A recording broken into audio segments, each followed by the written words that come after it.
Let's go through now and look at conflicting stakeholder interests, which, if you like, builds upon the introduction that we spoke about earlier for the P4 paper. Because what we're looking at in terms of advanced financial management is everything that you've seen within F9 with some frilly bits attached to it, but examined in just an ever so slightly complex or more complex way. So, where do we start? Well, we start based upon the 3 decisions that a financial manager has to go through and think about on a day-to-day basis. We have them here. The 3 decisions that we need to focus upon are our investment decisions, our financing decisions, and our dividend decision.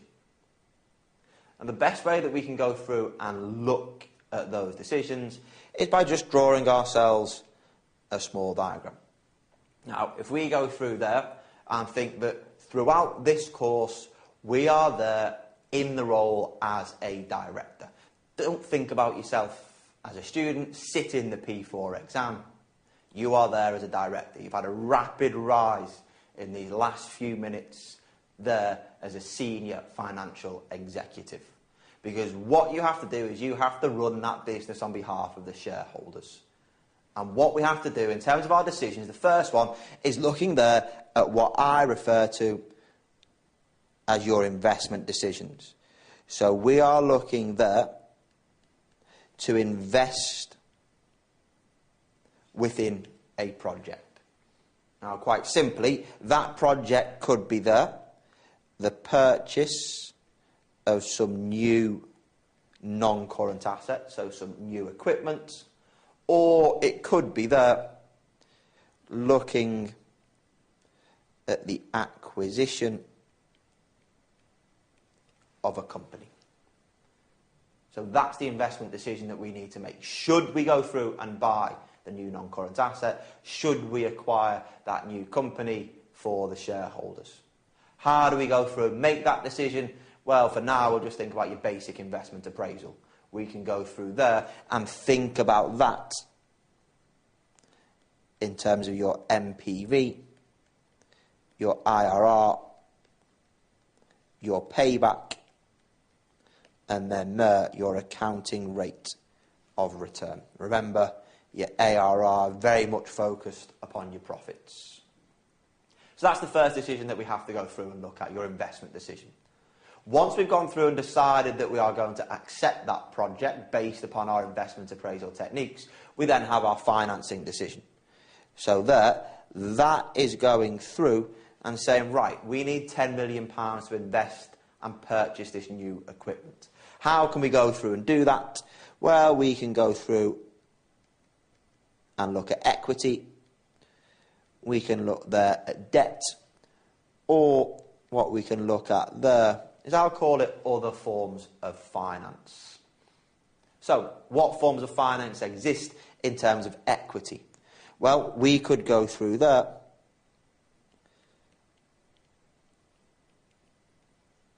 and use our retained earnings. So, if you like, good management of working capital, generating the business profits, converting that into cash, and then reinvesting that cash back there within the business. Alternatively, what we could go through and do is go to our shareholders and ask them for cash and issue them some shares. So they're a standard rights issue. What we could also look at as well is if we are a company that is maybe seeking a listing on a registered stock exchange, we could go through there and perform a new issue of shares. All 3 of those forms of equity finance. We also have then to consider your debt. So that's when we could start looking there at your debentures. So when we're looking there at debentures, we're going to have your irredeemable debentures, your redeemable debentures, and your convertible debentures. We could also, however, go to the bank, keep it a bit simpler, and just take out a bog standard bank loan. In terms of the other forms of finance, things that we could have there, maybe some form of grant. We could go through there, instead of purchasing the non-current asset, we could go through and lease it. We could alternatively go through, instead of issuing equity shares, we could go through there and issue preference shares. These are the forms of finance. They are valid. They may get you a mark or so within the exam, but the real key focus is there on equity finance and debt finance. And then what we'll do is we'll take it a little bit further with the other forms of finance and look at more advanced forms of finance. So maybe you may have heard about securitizations. If not, don't worry, we'll leave it there for now. We'll talk about it much later on. But what we have there at the top of my diagram, and we'll come back to this diagram several times throughout the course, is looking there at your financing decision. Third decision that we have is looking there at your dividend decision. Because what's going to go through and happen is we've invested in that project. That project should hopefully go through and generate us a return. So some profit, which will then be cash. What's going to happen there is that the return to the debt holders is going to be fixed. So we'll have to go through there and pay interest on the debentures, pay any interest on the loan. However, what we have as well is there, if we look at the return to your equity holders, the return to your equity holders there is a variable dividend.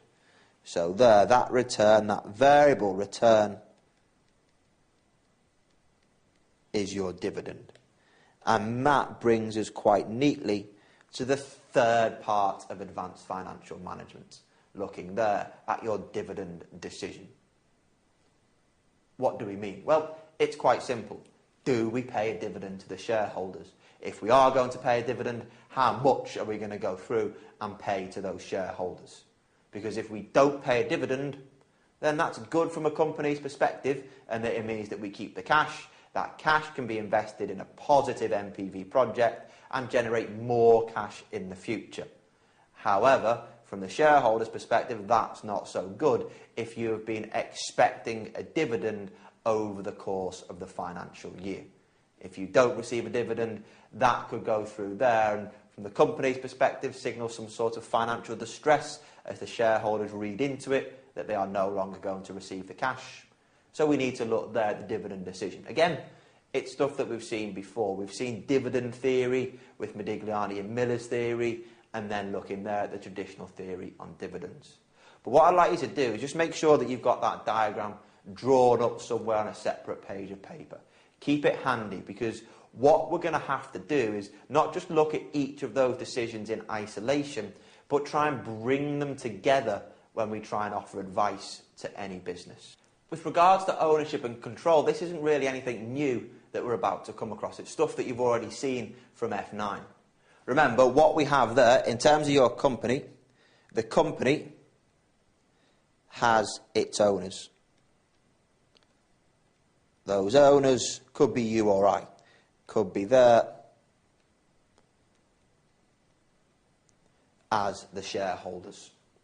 The shareholders, however, don't have time to go through and run the business. So what they go through and do there is they will go through and appoint the managers who will go through and control that business on behalf of the shareholders. Those managers are referred to there as your directors. If you like, they are referred to as the agents. They have been put in place as an agent of the business to run it on behalf of the shareholders. So when the managers are going through and thinking about those three decisions that we mentioned before, can you remember them? Yes.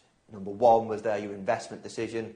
2, your finance. 3, yeah, you've got it there. That's your dividend decision. What they have to go through and think about when the directors are running the business on behalf of the shareholders are the objectives. Now, what we can do is we can split the objectives, if you like, into a primary and a secondary objective. The primary objective clearly is the most important objective that the directors should be focusing upon. It's all about maximising your shareholders' wealth. Now, we've seen that time and time again in F9. That there, maximising shareholders' wealth, is ensuring that the business can go through and generate cash.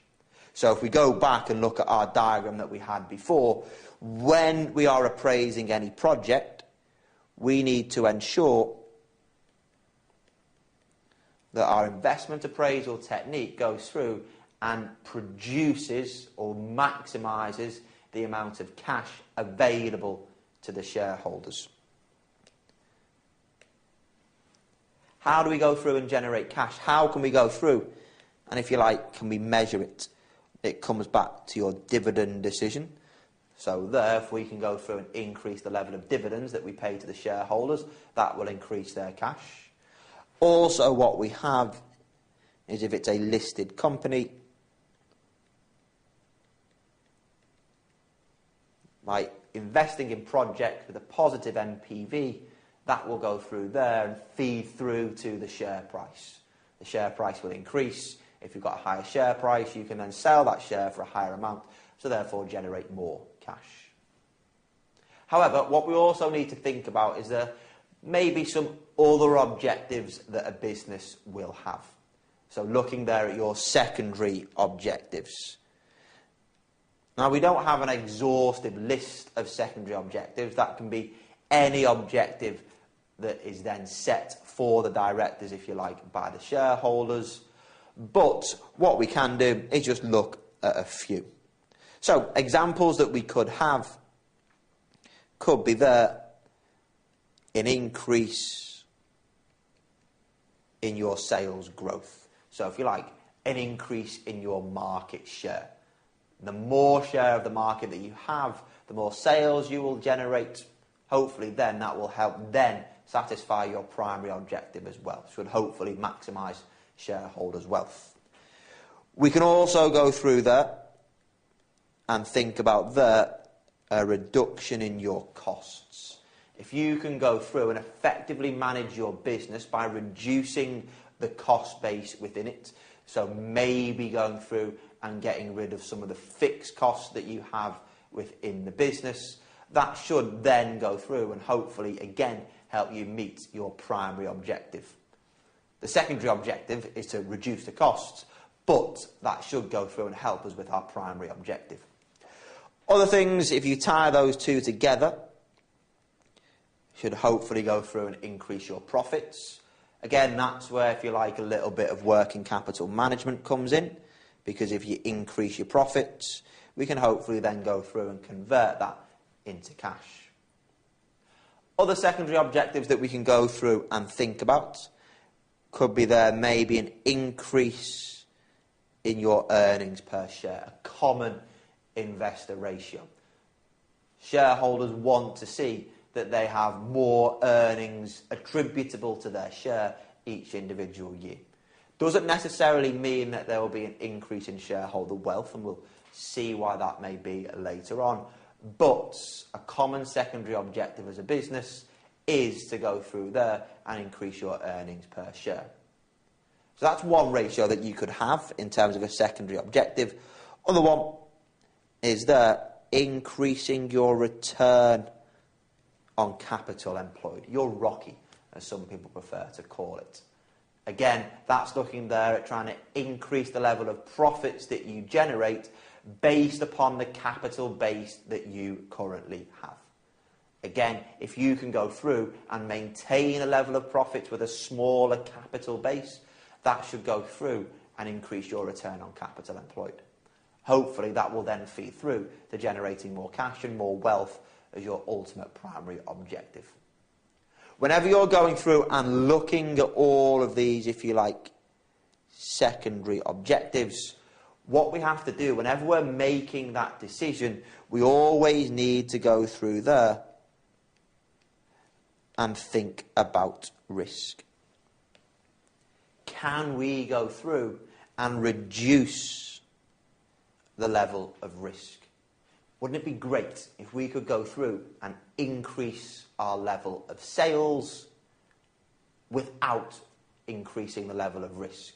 Because if you're there trying to go through and generate more sales, possibly there a new product that you've gone through and launched, will that product there be successful in the market? If you can reduce the level of risk attached to that launch, and all of a sudden we can go through and hopefully generate more sales, generate more cash, and increase shareholder wealth. Risk is a common theme right the way throughout this syllabus. However, whenever we're looking there at the decisions that we need to make, whether it's our primary objective or our secondary objective, we need to maximise that shareholder wealth for the shareholders. But all of the decisions should also be taken on board based upon the needs of our stakeholders. We've seen stakeholders in F9. Can you remember what the groups of stakeholders are? Have a think. Sit there for a few minutes, pause the video and think, who were the stakeholder groups that we saw in F9? So, how did you get on? Did you manage to think of them? Well, here we are. We've got that list written down there. So, who have we got? Who do we need to consider when we make our decisions? Well, you've got them there, the shareholders. We know that they are the owners of the business, but they are also a stakeholder. They have an ongoing interest in how the business is run. They own the company. They require a return. If they don't get that return, they'll sell the shares. If shareholders sell the shares, the price is likely to go down. So we want to make sure that we meet those shareholders' needs. What you've also got there are management and your employees. Any decisions that you need to make within a business should consider the management and employees. Because at the end of the day, your employees want job security. They've possibly got a mortgage to go through and pay off on their house. So they need the security of a regular monthly income. If we don't give them that income, then again, they'll go off and move elsewhere. We may lose some key staff. They'll also want career progression. They'll also want a good working environment. So, any decisions that we make need to ensure that it provides a good working environment for our employees. Customers, they're vitally important in any decisions that we make because they want a reliable product. They want an excellent level of service. If you were to go through there and make a decision with a project that involved launching into a new area of sales, your current customers will want to make sure that they are not neglected as you focus a lot of your attention on those new sales and, if you like, new customers that you are trying to go through and gain.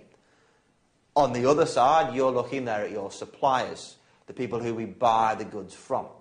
Your suppliers will want regular payments. So if you're taking on board a new project, you need to ensure that you still have enough cash in the business to be able to pay off those suppliers.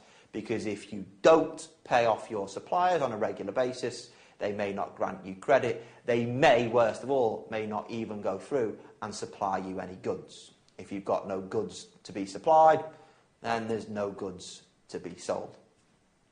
Also, you've got there your banks, your lenders, your providers of finance. They have an ongoing interest in how the business is run, because if you take on board a new project, they'll need to make sure that you can pay the interest on a regular basis. If you can't pay the interest, what's going to happen? Yeah, the bank's going to go through and seize control of your assets. It's going to take over your company. It may liquidate the business so that your business is no longer. Your final stakeholders that we have there are looking at your government. The government will have a vested interest in your business because they'll want to make sure that you are meeting, say, health and safety regulations. They'll want to make sure that you are going through and paying your taxes. If you're not paying the taxes on your company profits, problems, you don't want to run into problems with the government. You'll end up paying fines. They may ultimately close down your business if they see that you are not complying with health and safety regulations. However, when we look at all of these stakeholders and we're making the decisions with these stakeholders in mind, we need to be able to think about how they measure their success.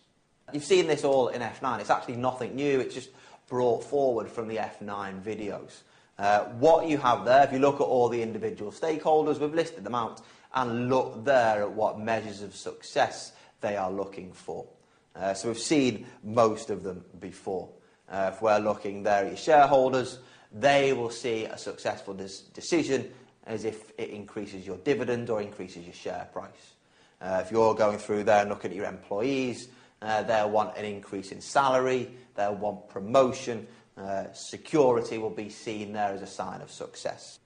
If you're thinking about your customers, what price are they going to pay? Do they get value for money for the goods that they go through and buy?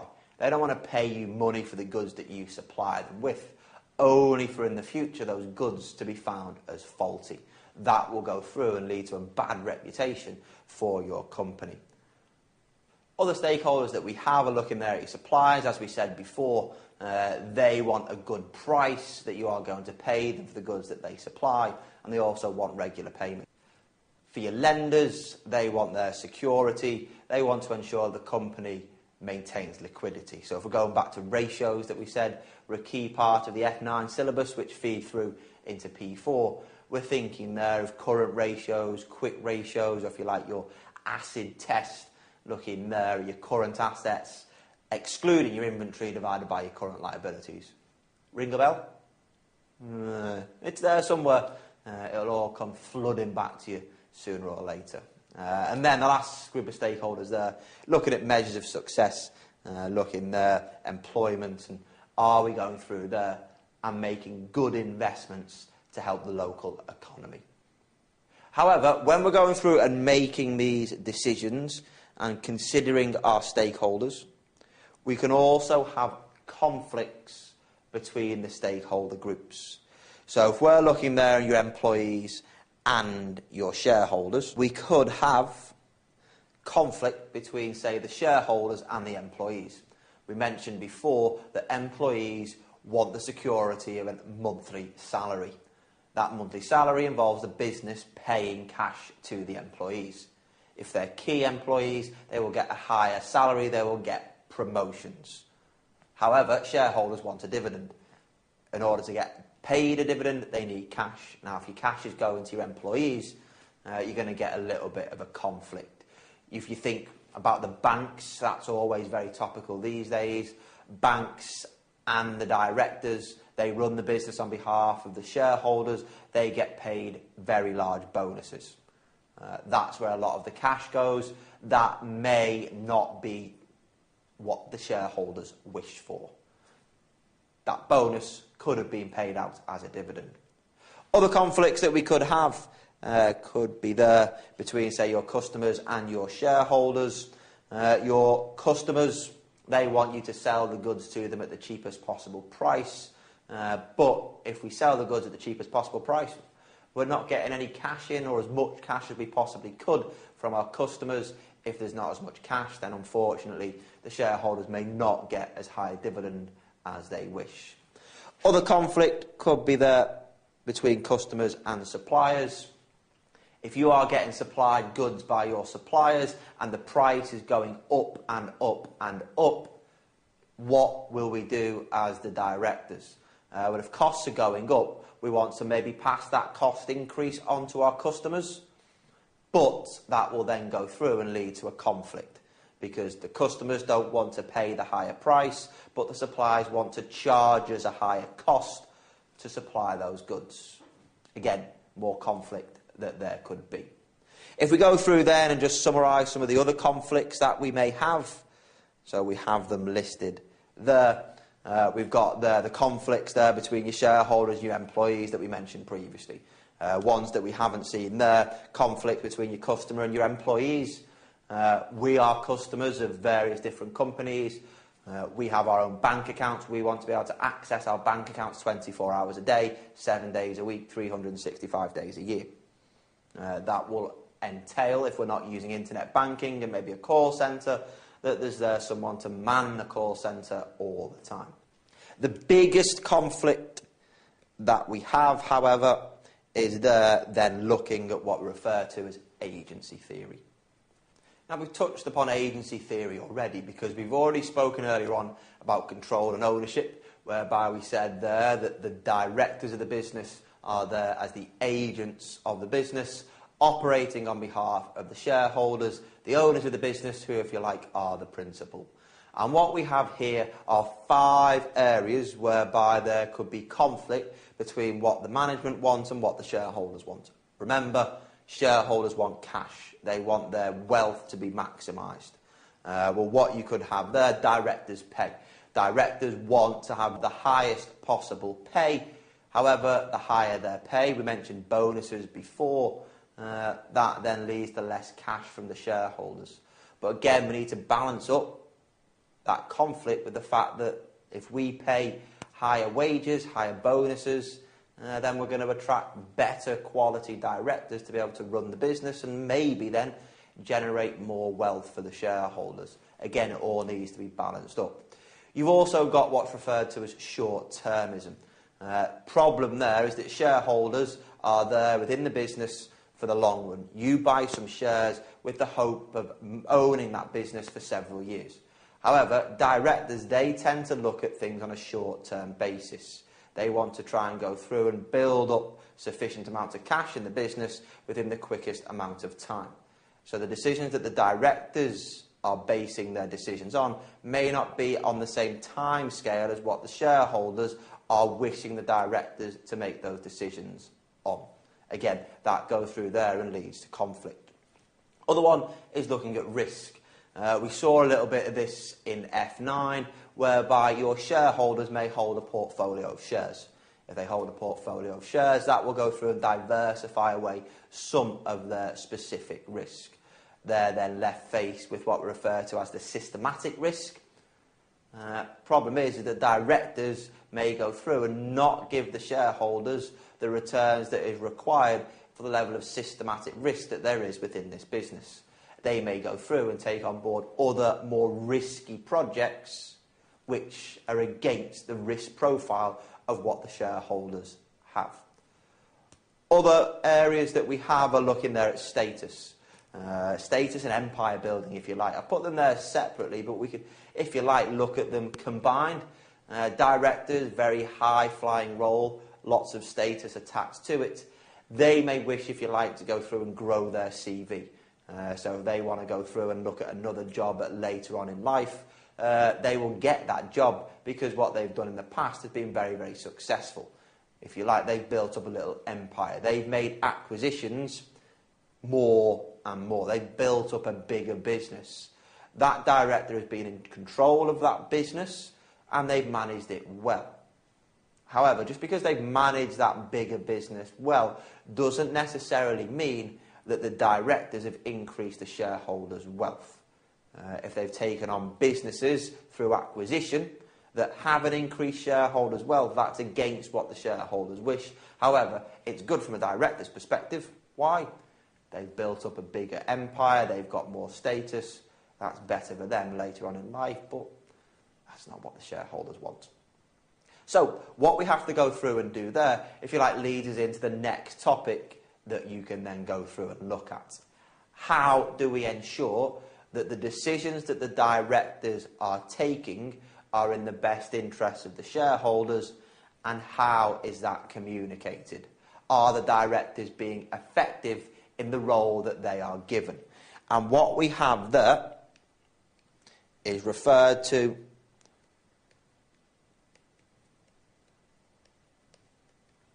as corporate